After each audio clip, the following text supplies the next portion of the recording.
it's easy to deconstruct somebody that avoids looking at themselves in the mirror. And that's what that highlighted.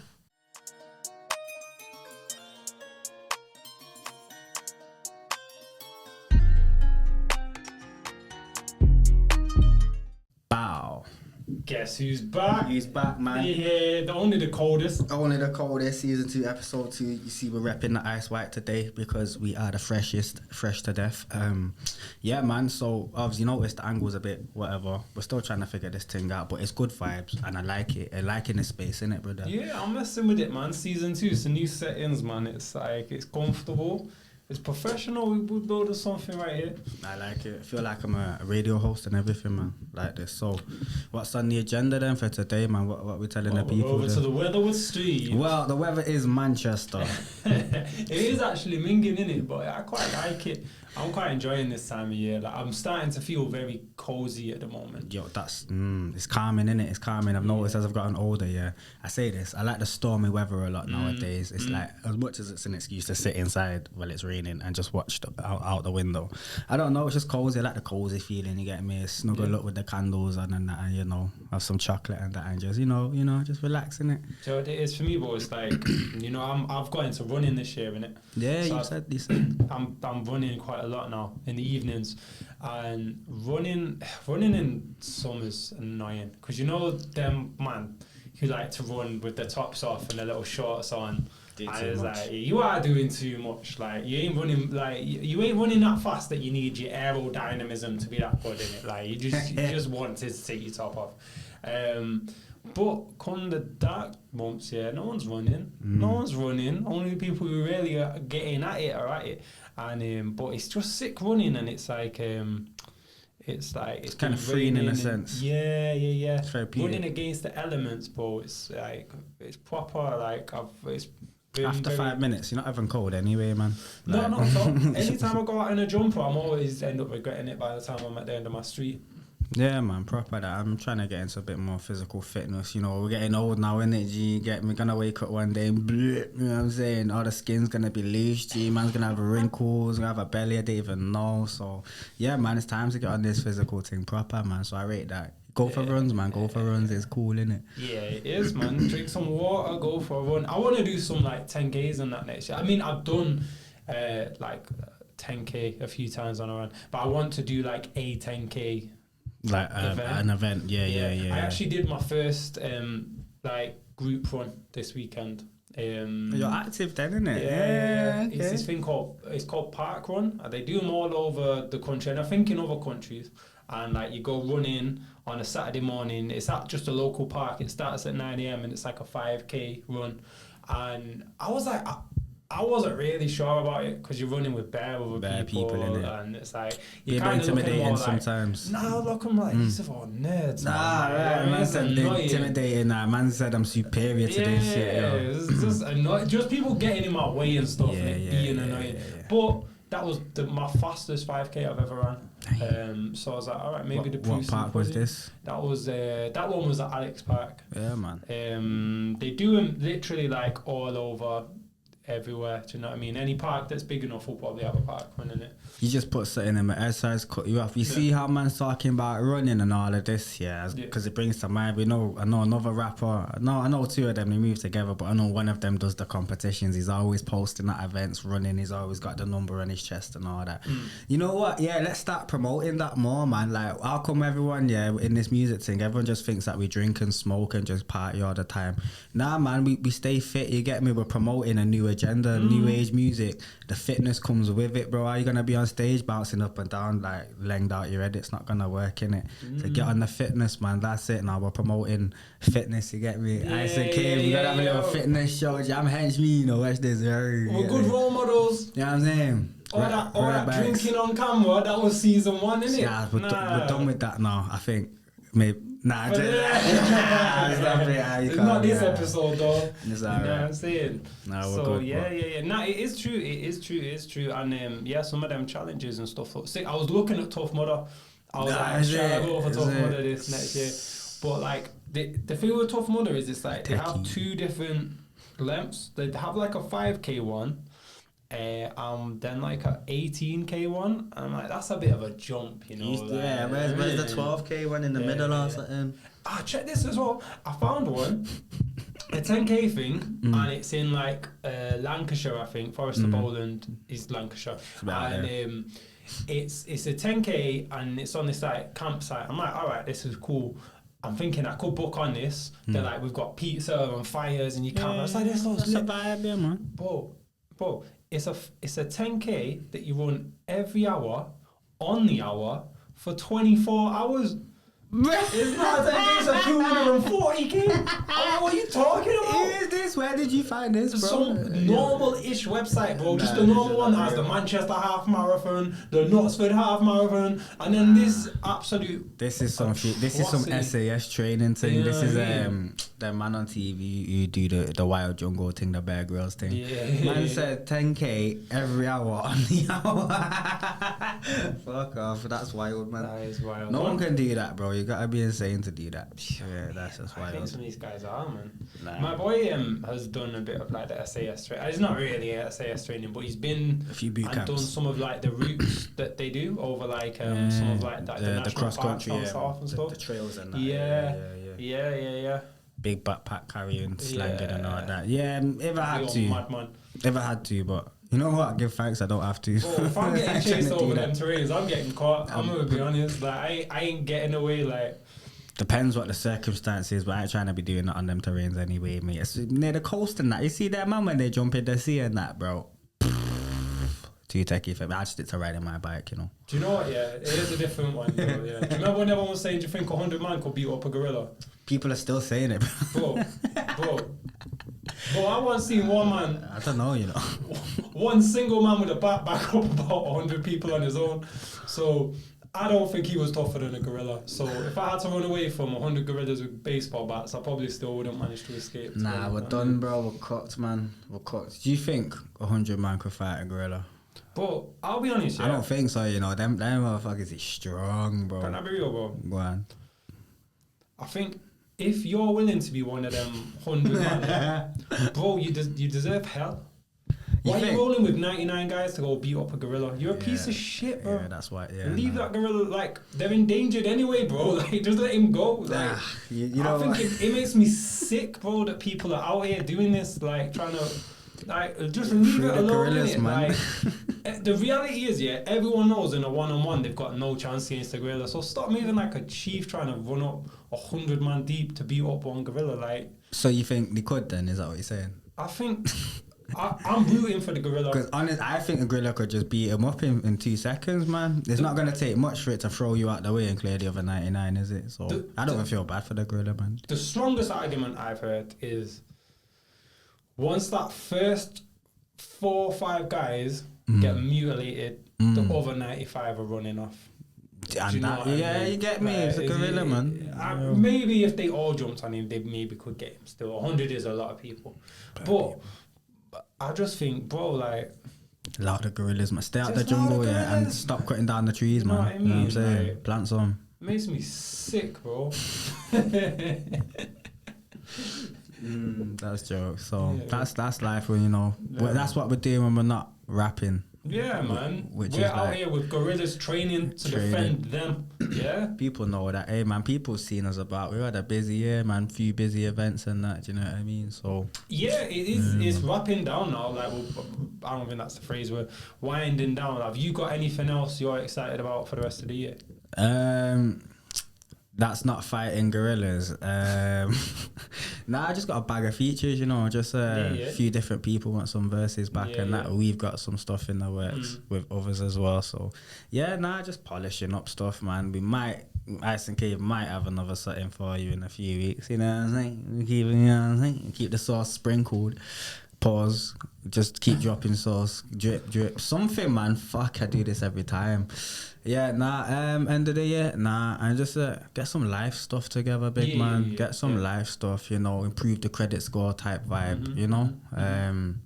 Everyone's got to do it eventually. Just little steps you got to take in it, you know, improve your life skills and that. So that's how I'm feeling. I'm feeling positive still. Yeah, man. I'm give that to you, man. I'm feeling positive still. What you saying? What you got for the end of the year? Likewise, bro. I'm getting into it now. I've got a bunch of stuff I want to record. I've got a few things. It's now kind of putting things into place for the next year, right? So it's venues, it's projects, it's recording, but it's sort of wrapping up the year like peacefully. I'm just looking forward to just spending time with. I'm not even looking forward to spending the time with family. Like I'm actively doing it. Do you know what I mean? I'm not trying to wait until Christmas Day. Like I'm just. Do you know what I mean? You're enjoying spending time with family. Yeah. So yeah, I have got some music I need to record, and I've slapped out a few things and stuff. But yeah, man, it's nice at this time of year. I think we were talking about this, like on the phone the other day, like not just always chasing doing something, you know what I mean? Like it's because we do this and sometimes it's easy for us to make another tune and keep going, and we can, and like, especially when you just done something, you get that buzz like let's go again. But it's good to just take time to just breathe, innit? Yeah, just take your time with it and not force it, man. Yeah, man. So enjoy it. I was saying that because me and my guy Ronan would be chilling quite a lot, making tunes and that, and then a few weeks ago we come round in it. He come round just to chill in it, and it was like, "What we on?" I was like, "You can make a beat if you want, G. I got bars to record, but like, why don't we just chill in it? Like, I don't know, go outside, have a drink, have a smoke, or I don't know, go for a drive or something, and then come back and make a tune." You know what I mean? So we had to go for a little drive. More time because man left his things at yard, but either way, it still broke up the pace of just turning up and then get the computer out, plug it in, and then boom, boom, boom on the key straight away. Do you know what I mean? So yeah, man, it's nice sometimes to just break up the pattern a bit. And the session felt different, so you know the energy was. Right, normally we're there by now, bro, but right, we've still got time, do you know what I mean? So yeah, just take it down a bit, slow it down a little bit. Still especially ferocious. I think with like your friends and people who you have like a thing with, like say it's making music, or you go running together, or you cook together, or you always talking about whatever it is, like do something outside of that, innit? And it's like we're all people, man. We're all fulfilled 360-degree people, innit? So like there's other stuff you can do and stuff. Yeah, 110%. It's just making me think about one situation, a few years ago. I had a friend in it, and we met through smoking, innit, whatever. And then it got to a point, like after a few years, after about 2, 3, 4 years, when one day one of us had no smokes in it. And then it's like, oh, wow, why am I even chilling with you, bro? Like, we like each other and we're friends and that, but like, if there's no smoke, there's nothing to do. Do you know what I mean? So it was just a bit like, what do we actually have in common, or what interest do we have? I do my music and you do your work and that, but like, other than like smoking, it's not like we're both into sports or we're both into like, I don't know, just something different. Do you know what I mean? So it's just like, you know, you gotta break that cycle and take things away from it. Only just because of what you said made me think about it, innit? But it's just life, man. Like sometimes you gotta break the pattern in it and just level up, man. Get your shit together and take your time and just focus. Yeah, and that's the Ice Cave way. Scoop.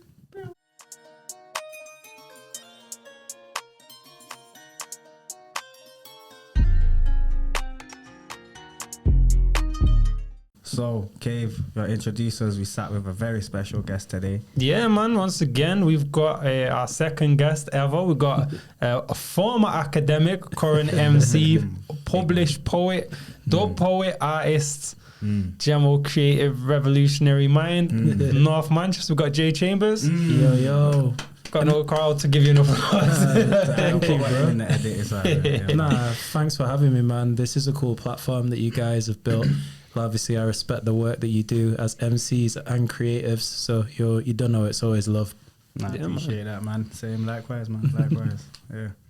So, well, Cave had a few things he wanted to bring up. He had a few points there in it that he was trying to go off on that. So I wanted to first jump off with getting you lot's opinion on this, right? So last week before, a new album came out by Big L. Big L is the rapper from Harlem. He died in 1999, right? And so his album's he put out, I think, one complete album in his lifetime. And the new album has been put out by Mass Appeal, which is like Nas's label. Oh, okay, yeah. And it's some of his old freestyles, some verses that I think hadn't heard the light of day before, but only like a couple of them. Then a lot of it's like stuff that's come out, like there might be a video of him spitting it at a show that people have heard who are into his stuff, right? But like it's now been remastered and put into a project. So a lot of people are kind of not loving the album because it's not as good as it would be if he'd made a new album. But obviously he's been dead for like 26 years. So I wanted to see what you think about posthumous releases. Go on. What you got an opinion on that? I got one, but I think they can be a beautiful thing. So like, was it not the Mac Miller album After Circles? The one that has the balloon artwork. Okay. Yeah. That was really praised as like a really good example of how posthumous albums can be done in a way that still honor the artist. For me, I'm not a massive fan because even though it's done with the best of intentions and also using art that exists, we don't have the context for what he wrote them in. Yeah. So like there may be some rhymes in there that are situated on a beat that wouldn't have been chosen by Big L because he's not here to situate it, or there may be themes that run through certain verses that we're not able to sonically match the beats to because we don't have his mind. And whilst I understand the intention of continuing the legacy and also acknowledging the fact that Big L died essentially before he reached his real pinnacle of his prime, and so there are people that still need to eat off his estate, right? Like presumably like his mother and father if they're still alive, any kids that he has. And so whilst I get and understand the intention to do both posthumous albums, I think they're so hard to do right, and I haven't seen much positive stuff about the album either. But do you think that's a very intellectual take? I agree 110%, and even on that, I suppose we were saying a bit earlier, from my perspective, I suppose it depends on the type of artist or like how significant they were, I think, at the time, because like you're saying, Big L as an example, who didn't really reach the prime, but then we were saying Biggie Smalls, he was gonna drop his second album, then just happened to pass away beforehand. So like the impact it had when it came out was different. But then even again, if we're talking rap, mentioned Tupac, he's got how many albums come out after he passed? Is that really Tupac? Is it not? You'd have some diehard fans that would sit there and say, nah, we love it, this is what he stood for. You'd have some people that say the diehard fans and say this isn't the sound, this isn't what it is. But he passed at 25, we wouldn't know. You know, we're all older than him here today. Yeah. And we're still developing our sound, so how would we know? Big L, we wouldn't know what, you know, so I hear it still. On that, one thing that I thought, there's a tune on the album where it's him and Nas are back to back on it, right? That's hard. But it's like, it's Big L at 24 and Nas at 50. Yeah. 5, do you know what I mean? So it's like Nas has had so long to get ahead, and it's like, you know, Big L would be like a competitive MC, and he doesn't want someone else to have a better verse than him. So it's a bit like, you was talking about like we've especially stuff like that where it's like they've not just released music that they already had, but they've created music out of the pieces that they had. Pick like a cappella verses and pick different beats and then put verses on beats and made hooks and did it. That's different. But if he already had 20 songs he recorded, mastered, just never dropped, and then someone picked 12 of them and put them together, that's different, isn't it? Like, I also think it's about the intentionality as well, because like a producer isn't going to have a writer's mindset. So like like we were saying, there may be certain cadences in what existed that Big L would be like, actually I just laid them down to mess with how it sounded, but I knew how many times you've recorded something just to get it out, but you know it's never going to see the light of day, because you just need to have that feeling. And I think there's that lack of quality control that exists there. This is why, like, although, like, I guess, like, the contention aside, the estate of Michael Jackson was interesting because they tried to do one posthumous album, didn't they, with Escape, which had some good tunes on it, but was met largely with negative reviews. And they've not done one since. They're like, actually, perhaps the best way to preserve a legacy is to leave it in the stratosphere as it existed. Like, that's how it accumulates growth and wealth. Like, when you're thinking about other rappers who aren't here with us, like Biggie Smalls, had two posthumous albums, Life After Death, and then they did the other one that had the Nasty Girl remix on. Yeah, I think that was the one that they put together though, innit? Yeah, they put that together. Just not the same. And again, like, wasn't the same, didn't really ring off, although Nasty Girl was a bop, and his family have left it alone. And his legacy and the impact of his legacy has increased. Like, Biggie Smalls is still in most people's top fives. And like, I feel that the danger with these posthumous albums is that you're taking away the impact that the person left when they were still alive, or chasing the essence of trying to keep them relative to the here and now. Not all messages are meant to be intergenerational. Some capture moments. There's like, I was reasoning about this with a sister the other day. Like, there's a reason why like 90s babies or 80s babies, feel a certain way where they hear like the string lines from Soul to Soul's first album. And I think that captured a moment in time, you know, the sound, the feel and the energy of that. And I feel like if you were to then try and take Karen Wheeler's voice now and use some sort of AI to create new Soul to Soul records with her voice, you're going to lose the essence because Karen isn't there. Do you get what I mean? I get the intention of it and I understand the intention of it, but we have to be honest as to whether it's fully in service of creating great art or whether it's in service of just trying to monetize it. Yeah, you know what, on that, I don't know how I could phrase this, but on this, talking about legacies, retiring, maybe not retiring, maybe trying to, Eminem and Snoop Dogg, what do we think about them? Because them man obviously are still here, you know, doing the thing.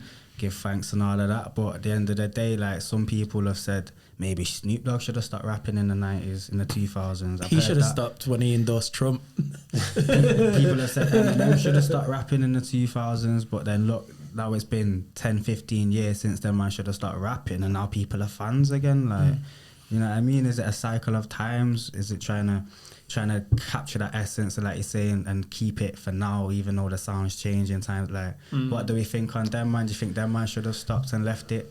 Do you think they've done their own post-famous albums and shot themselves in the foot? Do you know what I'm trying to say? So I think if Snoop had dropped his first album, and stopped, we'd look at him like, yo, that was a guy. That first album was so good. So part of me thinks like we are, like, everyone has the right to just be expressive and creative in it. And just because I love Snoop Dogg's first album, like, I don't have the right to hold him to that and say, like, you shouldn't go and do that. Now, in reality, I think he has absolutely, like, tarnished his creative credibility. He's like I've seen it, man. He's like the biggest example of, like, a sellout, really. All time highs. Like, there's no one who's, like, sold more. But I mean, like, even, like, I don't know, like, I feel like will.i.am and the Black Eyed Peas, like, embrace being sellouts. Snoop tries to remain, like, cool, but having soda. So I think it's hard for me to say they should have retired, right? Like, I can also say that Eminem's off making music that I don't like and wouldn't listen to. But if you're 50, and you've raised your kid and you've made enough money, you got nothing else to do. What's wrong with going in the studio and making music that no one likes, isn't it? Like, it's hard for me to say not to. I think the difference between Snoop and Eminem is the relationship with their age. So I don't listen to any of Eminem's new music, but when I checked out Recovery and the stuff that followed that, you could hear he was attempting to grow with his audience. Whereas Snoop hasn't really done that, because Snoop's like such an intellectually switched on person. You catch windows of that wisdom in the things that he says. But because he's almost created this character of Snoop Dogg, there's no room for that to come in. While he drops game in interviews, would they play like a Snoop Dogg song where he's dropping, like, I guess, like Jay-Z level, like, wisdom in songs? And would that get played in the club? Probably not. And I think he's pinned himself into that corner. Or maybe his team has allowed him to be pinned into that corner. I think for him, it would make sense for him to just fully transition into film and television, because that's clearly where he makes a lot of his bread from. Whereas Eminem has attempted to grow with his audience, although I'm no longer a part of the audience that he serves. It's mainly any battle rapper from England that he mainly serves, doing the lyrical miracle stuff. I feel like Facts. But I feel like he has attempted to grow with his audience. You know, he's no longer like mad misogynistic or homophobic and stuff in the way he was the Marshall Mathers LP. And I believe that he attempts to talk more about his life now.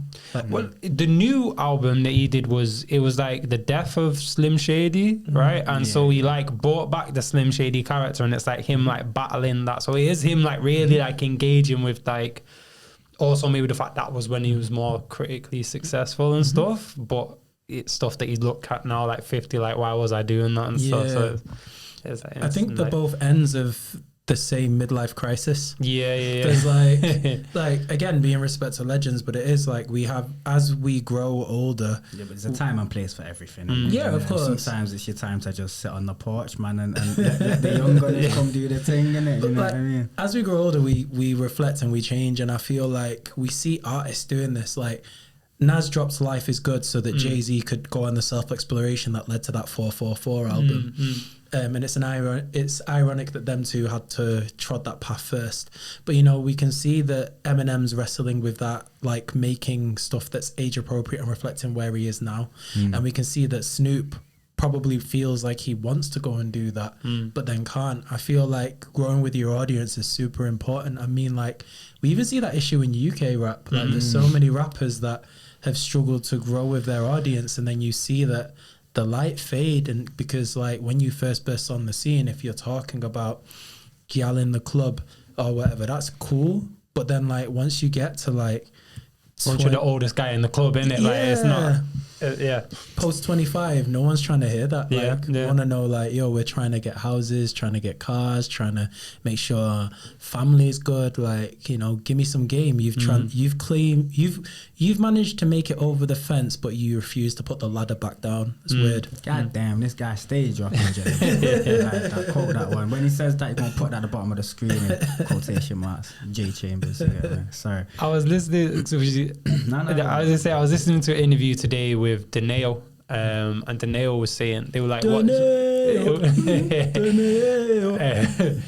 he was like, they were asking like him about his audience, and he was like, I feel like I have a very responsible audience, and he said, I feel like there's people who like my tunes, and he was like, everyone likes my tunes, and I was like, everyone does like you, but he was like, the people who like me and are invested in what I'm in tend to be quite responsible people, because that's what I've always spoken about in my music, is just positive stuff and having a nice time. It's like he's able to grow with his audience really well.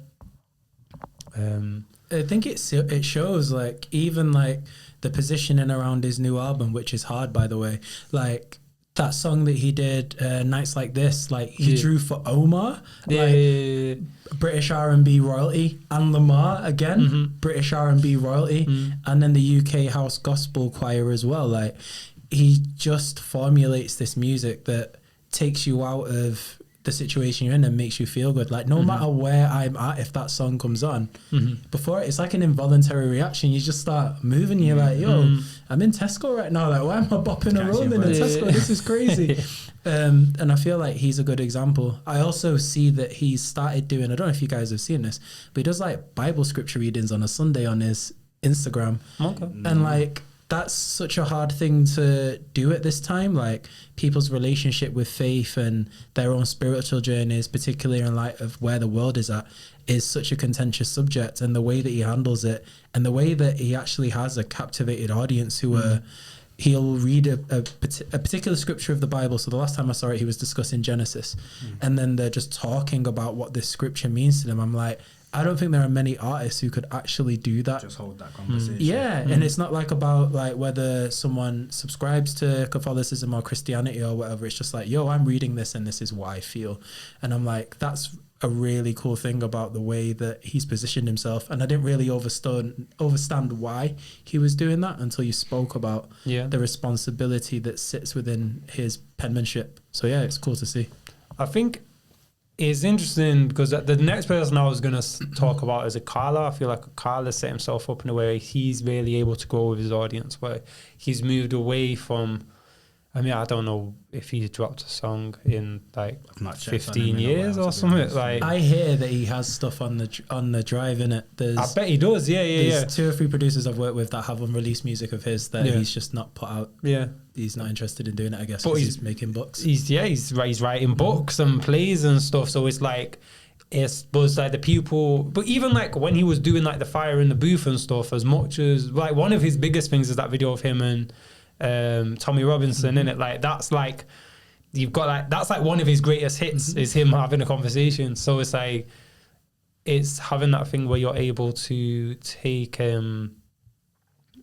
your audience with you because they're interested in you, not just in like your that song. just comes with being like a general, like a genuine person, though, innit? Like That's you can't it. do that again with the nail thing. It's like whether he's grown into that or what. It has to be in you in the first place to an extent for you to tap into that and then realize at one point. But like, yeah, you can't say them things and feel that way if you genuinely like you're not trying to like be better and do better for people in the world, innit? So I think it just you either got it or you don't, innit? Some people can tap into it more still. But I think it's also about understanding that, you know, anything creative has a limited capacity. So like, not in the sense of how long you can create for, but how long you can service what you create. So like, as an MC, there are MCs who are touring into their late 50s and early 60s, but you see the cost of that.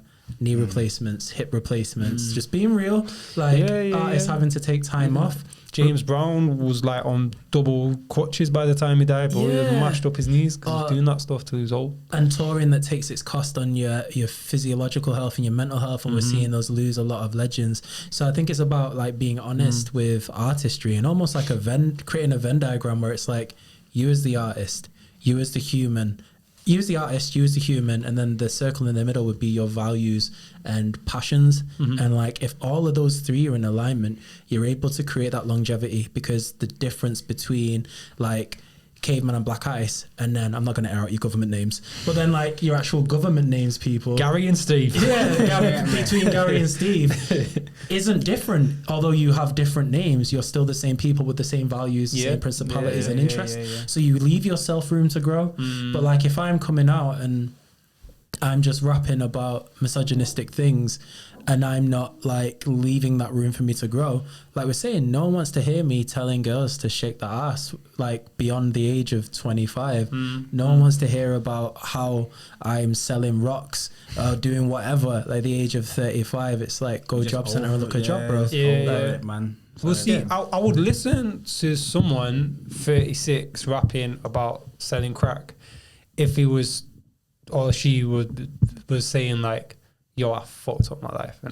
Like, why am I still here selling crack? Do you know what I mean? If there's an introspection to it, then that's interesting. But if you're trying to make it sound cool, like... But that's the balance, isn't it? It's not. The Venn diagram of the human and the artist having to be in alignment. Yeah. And like you see how this plays out. Like K-Coke was one of my favorite kind of like UK road rappers. And I don't even think man raps about stuff like that anymore. Like he got himself, I think it was baptized the other day, and he's like on this whole other journey. And I think because UK hip hop is still like, if hip hop is 50 years old, UK hip hop realistically is probably 30 years old, maybe roughly. And so we're at this stage now where we're seeing the first kind of stage of elders, like Genesis Elijah, another UK legend. I used to see him selling his mixtape on Market Street. And his music, he had long locks and he was talking about capitalism. He had the Industrial Revolution mixtape volume 2. And like, it was just talking about like, I guess like colonial Britain and how that relates to him. And like now in his mid 40s, sorry if I'm getting your age wrong, bro. Like he's talking about houses, children, cars. And it's like, he's someone who's grown with his audience. And I think, yeah, that's the main thing. Any UK hip hop artist or rapper or MC that is worth mentioning is growing with their audience, and the gaps of who used to be here are the ones that didn't. I got a question. Slightly digression, but just when you're talking about separating the artist and the person, and made me think about certain things. I just put it out there. I'm not airing anyone out. Central C, for talking UK rap hip hop, he's obviously the guy at the moment. Do you think he's a character? Yeah, of course. Like he was I don't know, Elaborate. like there are so many people who've talked about the persona of Central C and who he actually is being incongruent. I think there was, obviously, him and H had a back and forth where he highlighted that. Obviously, the way that Central C plays into Black culture and plays into the diasporic experience, while still benefiting from the areas of white privilege that his career allows him to do. If there was a Black MC where there was rapping half of the stuff that he was rapping, we wouldn't be having this conversation because they probably wouldn't be charting. And again, it's like being very realistic about that. That's not to undermine his achievements. What he's done for UK rap globally is great for the people that are within that sector. But I also think we have to have realistic conversations of the more he climbs, there is a very clear subsection of the community that it hurts.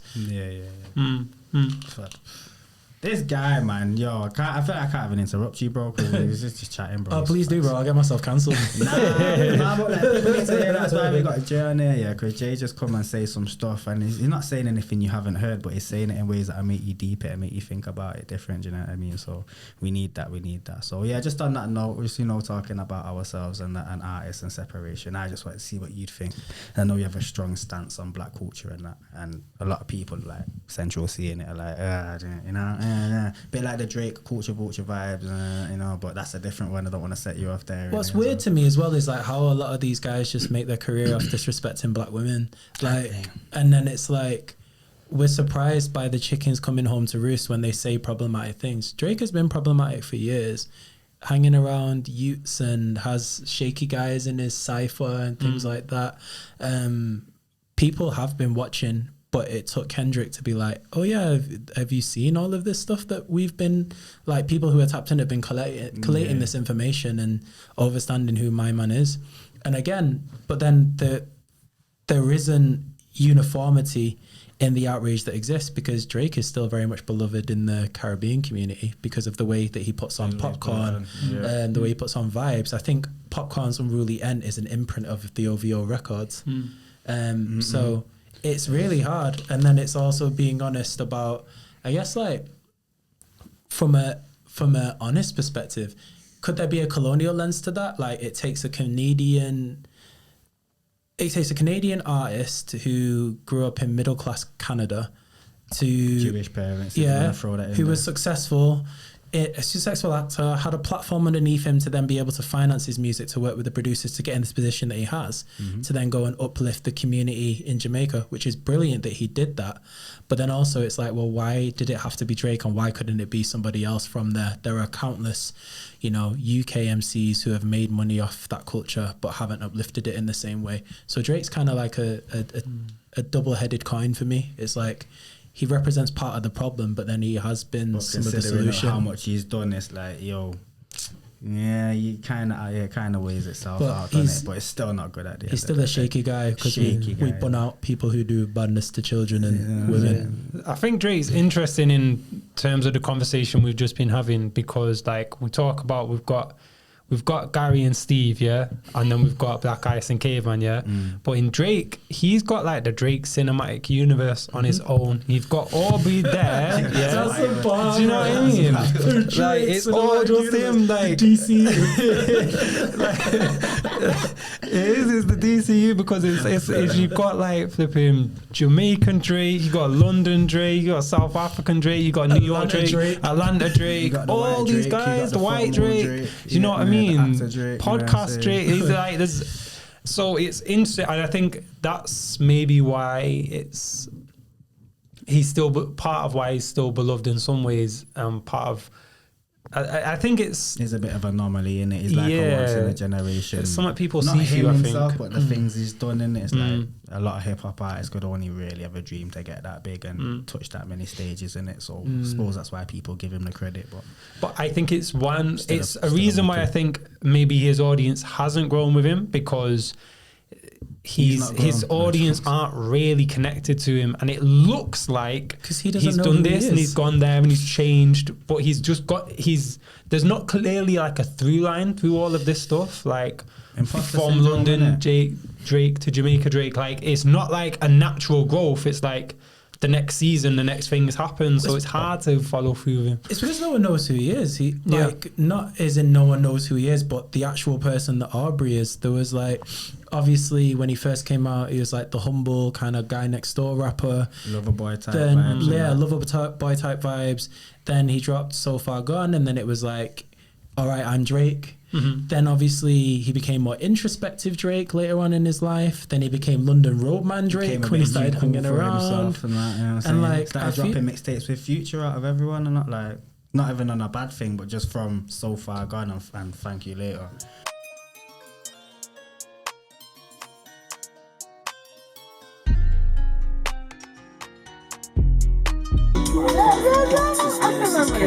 I had goosebumps for that, though. This man. So why is our citizenship debate? So like the idea behind that was to do like. Going back to Drake, I feel like he's been able to shapeshift and move in many different ways, but that's also like how white privilege interplays into the way that he's able to transcend. Like there are so many conversations that he's had, or so many things that he's done where other artists may struggle or may have been cancelled. Like Kendrick highlights it, like God's Plan. Like if a white hip hop artist made the God's Plan video, everyone would be looking at it kind of shaky. Yeah. Like he's just walking around the town giving poor black people money, like on a We Are the World type tip or Live Aid type tip. It's kind of odd, bro. Like I feel like. Yeah, do you come in like some light skinned savior and that? Yeah, that's not who you are, bro. And like that's not to undermine the genuine intention of what he's done, but I also think that there's cultural encoding into everything that we do, and there's a very specific way that you would make that video so it's not about charity, but it's about you blessing, because there's a difference between you bestowing a blessing on somebody or giving something in a charitable way to make yourself feel big, and that's what that video told the line off for me. And that is the personification of Drake. I really like, there's a video, it's a Kano video. I think it's one with Popcorn. I think it's Can't Hold Me Down. I think. With the family. Yeah, and they have a dinner together, right? And it's like, obviously it's very different doing that with your friends and family. But that's a nice sense of, it's like, he's like providing for people he cares about, right? It's not him going around just like dashing a jacket potato and cheese to like homeless people. It's like there's like a connection to the people in the video and people he's around. That I think with Drake's thing, it's that particular video, the God's Plan video, it's like he's just coming and giving. It's like picking up energy, trying to take energy and get it back and all that, but it's not genuine. But it's via money, right? That's the thing. Is he has money. He doesn't have connection. He's not. The video isn't him teaching the kids to play basketball or something. It's just giving them money. It's like a separation from the people you connect with. That's the easiest act when you have an abundance of it.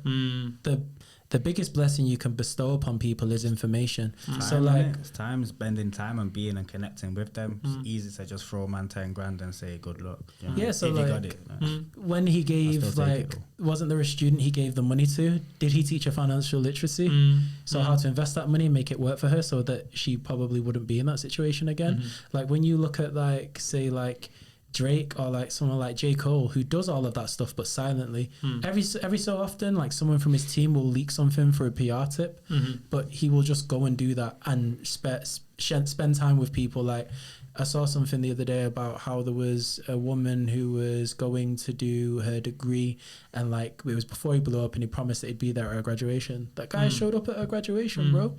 Like, and he didn't post that. The people at his graduation her graduation posted that, being like, yo, why is J. Cole here? And I feel like there are ways in which you can do that. And I feel like, Drake just gives me confused vibes, but it also speaks to the confused energy that exists in rap right now. Like where there is this... Well, the whole time, because he's just been tapping on it the whole time. Clearly, he's been riding this confused wave forever. And let's be honest, hip-hop is confused. Man don't know what they want. They just chatting about the same thing, expecting different results, trying to make a different life. Yeah, it's been confused, innit? So, sorry, Jay. Oh, of course. I feel like, it's a perfect personification of where hip-hop is, because, like, as we're trying to move forward in hip-hop dialogue, and now hip-hop has now become something that is for everybody to be themselves express, exchange information, and disseminate information amongst communities.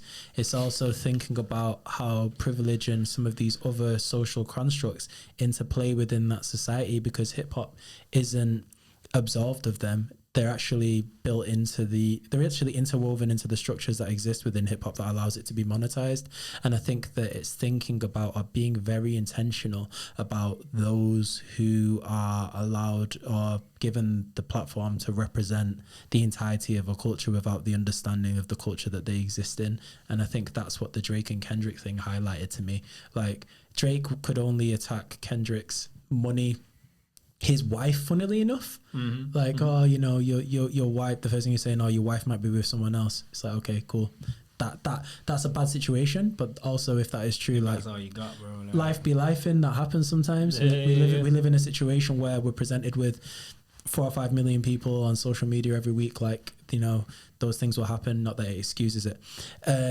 But then Kendrick's reply to him was about him as a human being, like the foundations of the person. And again, like, it's easy to deconstruct somebody that avoids looking at themselves in the mirror. And that's what that highlighted. Yeah, that's dope. Yeah, it's interesting, man. Drake's like, he's so interesting because you can just talk about every aspect of hip hop off Drake, because he's like the antithesis of it was never organically though. You know what I mean? Like, it's just, yeah, man, the biggest industry plant ever, bro.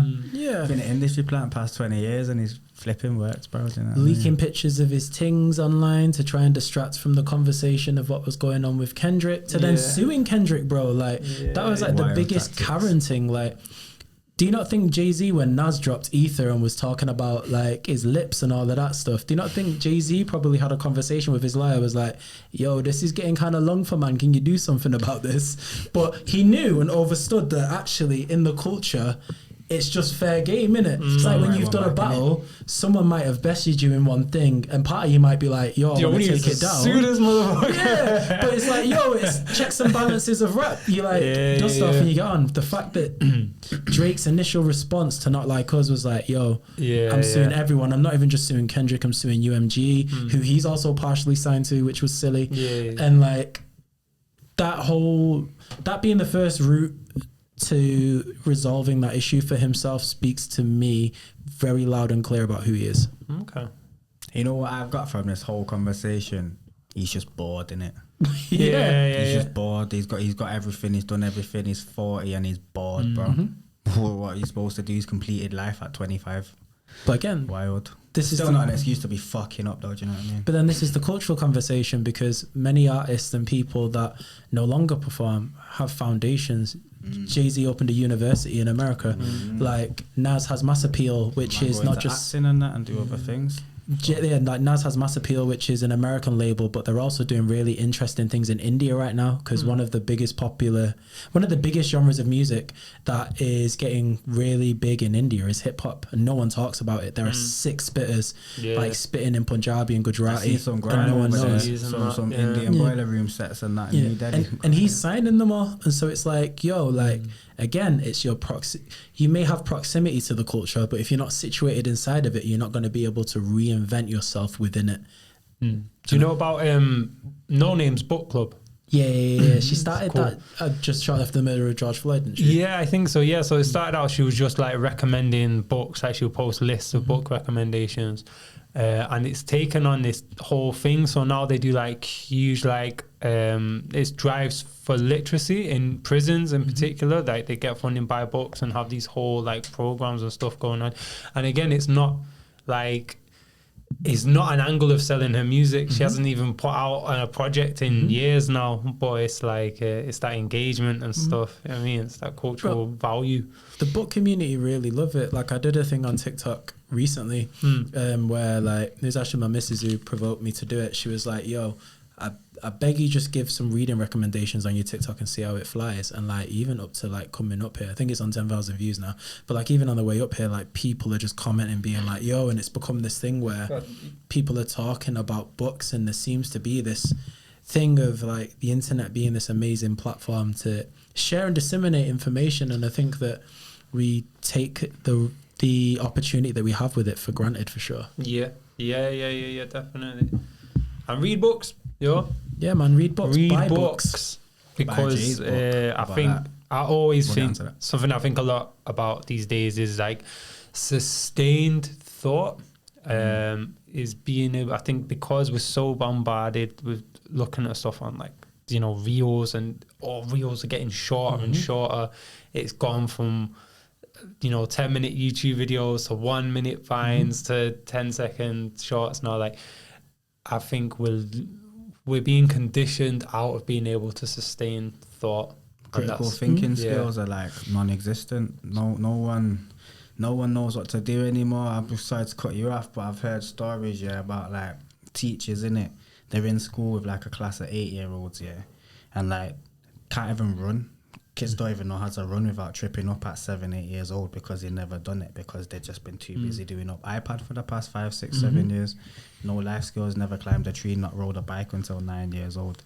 Wild critical thinking's down the drain, innit? It's affecting the kids, but it's affecting us as well, innit, bro? Look how adults are now. Everyone's moody, everyone's miserable, everyone's, you know what I'm saying? So, but we're on the screens more than kids are. We're more 100. On it than kids are. So that's my thing is specifically is prolonged thought, is staying with an idea for longer and picking it apart from different angles, and like that's what I get a lot from, especially from reading non-fiction books, is like looking at an idea for like 150 pages and considering it in smaller and smaller chunks and stuff. Like, it's hard, man. It's good. There's really good books that discuss this, like The Pedagogy of the Oppressed by Paulo Freire talks about this.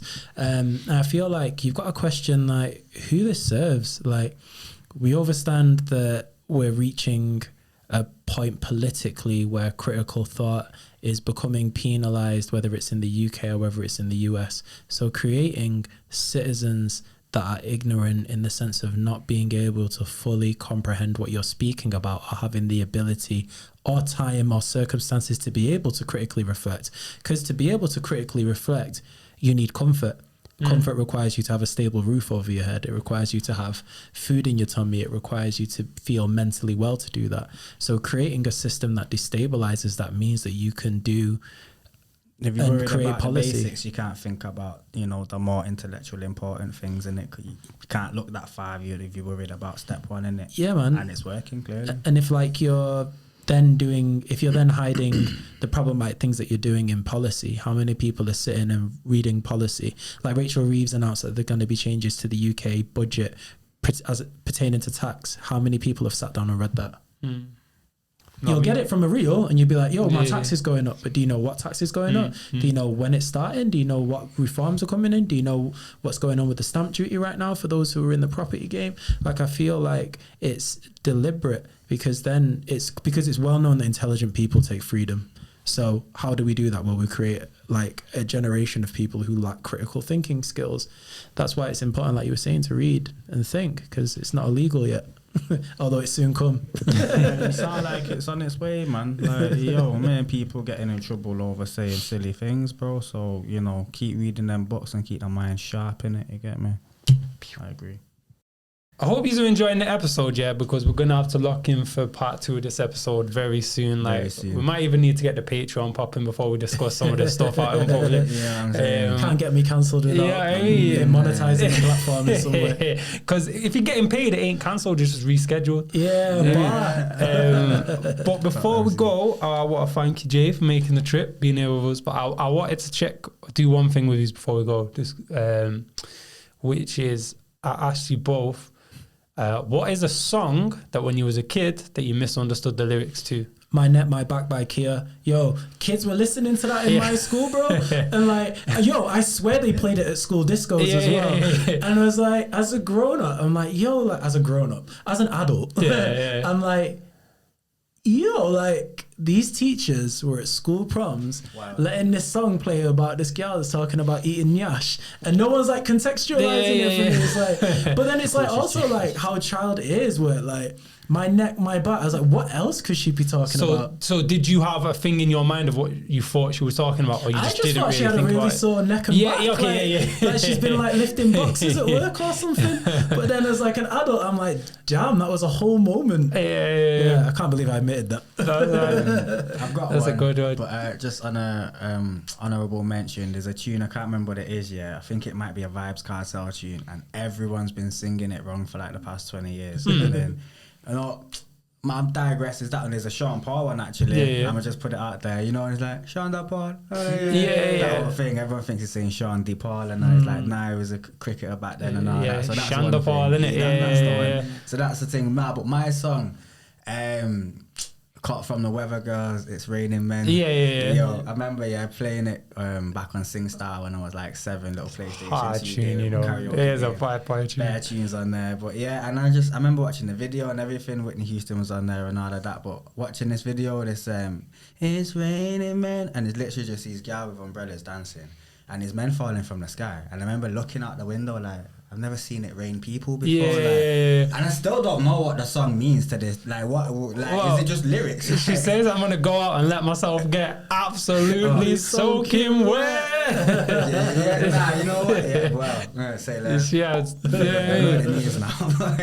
That one stuck with me for about 15 years. That one. That was hard. I had one was, my honourable mention will be, It Wasn't Me by Shaggy. Oh man, I had this image in my head that there was, because there was obviously Shaggy does different voices and there's a singer as well.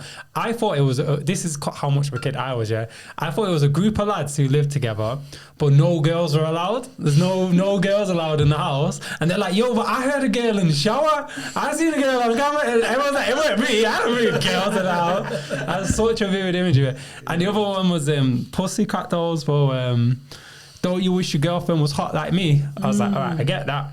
But then when he goes, Don't You Wish Your Girlfriend Was a Freak Like Me, I was like, what, is she like some old girl or something? Like, she's socially inept or something? Is a freak. Like she's like, just don't know how to chat to people and that. I was like, yo, mind a freaky girlfriend, man. Leave me a fucking weirdo. Little did I know. The beauty of it, man. The beauty of it. It's funny that, innit? That they were all kind of like sexual things that we didn't understand. Yeah, man. Like, even like when another one, even though it's kind of in the title, is "How Do You Want It" by Tupac. Have you listened to the lyrics of that song, bro? I have to go back stuff. Bumping it like I only know the hook, really. Listening to my mum and dad bump it in the car, and I'm like, yo, I love it when you aggravate your hips and push your ass out. I'm like, yo, like, my man's talking the things. But as a kid, you don't process it. You're like, yo, like, how do you want it? I thought he was just like expressing like his preference for things. Yeah. It's crazy. Anyway, yo, thank you for making the trip. It's been a very enlightening and good conversation, man. Good intellectual conversation. We couldn't fit half of it in this whole episode. So we're gonna have to do this again. If Jay's down, we'll get him in for a part 2. Yeah, of course. As soon as you're ready. He's got a lot of sense and a lot of wisdom, a lot of knowledge that I feel like the world needs to hear, and that's why we're out here pushing it out at the moment. So yeah, man, big up everyone who's locking in. I'm Ice, we got Cave, J.Chambers. Anything you man want to say before we go? Jay, what are you on nowadays, and where can they find you doing in the future? At JAYCMCR. I've got a new single out called Liberation. It's produced by the Triple Grammy nominated Natural High Jamaica. More vibes, more revolution. Babylon for Dead. Boom.